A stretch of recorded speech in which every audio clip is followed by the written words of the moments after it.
لأصالت، لام جو ہے کیا ہے اس قول کی دلیل اور علت ہے۔ اصل یہ ہے کہ عدم خروج ما زاد عن ملکہ ہی، کہ بھائی وہ اضافی رقم یا اضافی حصہ جو دوسرا شخص قائل ہے وہ بذر والے کی ملکیت سے خارج نہیں ہوا ہے۔ وعدم استحقاق الآخر لہو، اور وہ شخص جو زائد کا مطالبہ کر رہا ہے وہ حقدار نہیں ہے لہو اس ما زاد کا۔ واتفاقہما، اور ان دونوں شخص کا متفق ہونا علی عقد، کہ ہمارے بیچ میں ایک عقد ہوا تھا، تضمن حصتاً، اور اس عقد میں حصے کی بھی بات کی گئی تھی، تو انما نقل عنہ فی اصل الحصہ، یا انما نقل عنہ بتحقیق، اگر نقل پڑھیں گے یعنی اس عقد نقل کیا ہے عنہ اس مال کے بذر سے اصل حصہ کو، لا فی الحصۃ المعینہ، لیکن حصہ معینہ آپ اس عقد کے ذریعے ثابت نہیں کر سکتے ہیں۔ فیبقى حکم انکار زائد بحالہ، تو نتیجے میں وہ زائد کا انکار اپنی حالت پر باقی رہے گا، لم یخرج عن الاصل، وہ اصل سے خارج نہیں ہوگا۔ بھائی اپنی اصلی حالت پہ باقی رہے گا، یعنی کیا، وہی بذر والے کا ہے، اور اصل بھی یہی ہے کہ وہ بذر والے کا ہے۔ وَلَوْ أَقَامَا بَيِّنَةً، اگر یہ دونوں شخص بینہ قائم کرتے ہیں، قدمت بینۃ الآخر، اس دوسرے بندے کی بینہ مقدم کی جائے گی، یعنی جو بیچ والا ہے وہ نہیں، جو دوسرا شخص ہے۔ خوب، فی المسألتین، دونوں مسئلوں میں، دونوں مسئلوں سے مراد کیا ہے، جب مدت میں اختلاف ہو یا حصہ میں اختلاف ہو۔ وَالْعَامِلُ فِي الْأُولَى، لیکن جب مدت میں اختلاف ہے تو اس میں عامل کی بینہ مقدم ہوگی، خوب، اور جب حصے میں تو پھر اس میں جو ہے مالک کی بینہ مقدم ہوگی، کیونکہ عام طور پر بیج جو ہے کیا ہے وہ عامل کا ہوتا ہے، اور عام طور پر عامل چاہتے ہیں کہ مدت زیادہ ہو، لأن مالک الارض، اس لیے کہ زمین کا مالک یدعی دعویٰ کرتا ہے تقلیل المدت، کہ بھائی مدت کم تھی، فیکون القول قولہ، اگر بینہ نہ ہو تو پھر تو اسی مالک ارض کی بات مانی جائے گی، کیونکہ اصل عدم زیادتی ہے۔ والبینۃ بینۃ غریم ہی، اور اگر بینہ کو ماننا ہوگا تو اس مالک کی غریم کی بات مانیں گے، اس کی بینہ مانیں گے۔ وہ کون ہے جناب؟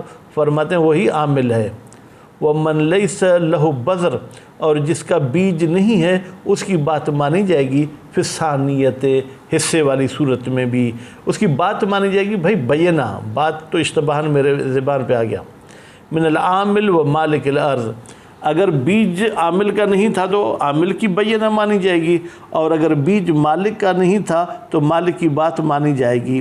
لأنہ الخارج، اس لیے کہ یہ شخص جس کا بیج نہیں ہے وہ خارج ہے، بنظر الی الباذر، اس بیج والے کی نسبت، حیث قدم قولہ، جبکہ ہم نے کہا تھا کہ بیج والے کا قول مقدم کیا جائے گا، مع عدم البینۃ، جب کوئی بینہ موجود نہ ہو۔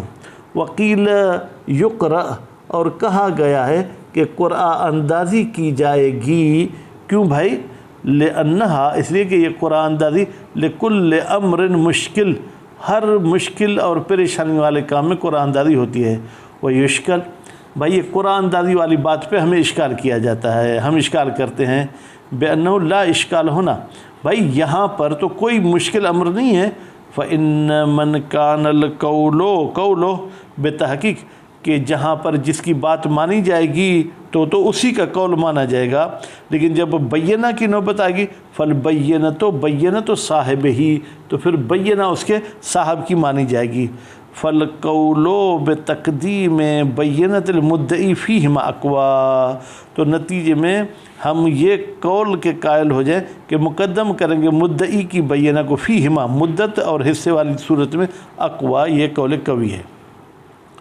وَلِلْمُزَارِعِ أَنْ يُزَارِعَ غَيْرَهُ، اور مزارع کو حق ہے کہ وہ زمین کسی اور کو پھر دے دے مزارعہ پر، او یشارک غیرہ، یا اپنے ساتھ کسی غیر کو شریک کر دے، علیہا، اس مزارعہ پر۔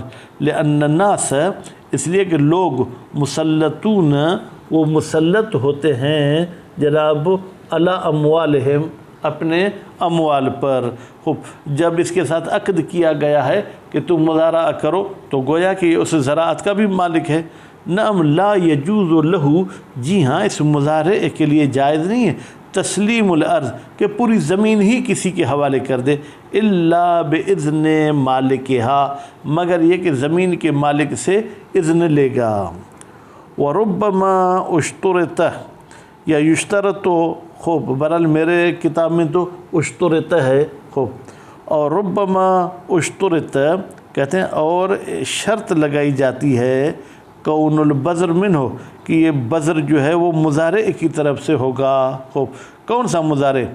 خوب، جو دوسرے کو یہ مزارعہ پر دے رہا ہے، لیکون تملیک الحصۃ، تاکہ حصے کا مالک بنانا منوطن، یہ منوط ہو بہی اس بذر کے ساتھ، وبہ یفرق بینہ و بین عامل المساقات، کہتے ہیں یہی بذر والی بات جو ہم نے کہی کہ یہ بذر والا شخص کسی اور کو بھی مزارعہ پہ دے سکتا ہے، اسی وجہ سے فرق کیا جاتا ہے اس مزارعے کے درمیان اور عامل مساقات کے درمیان۔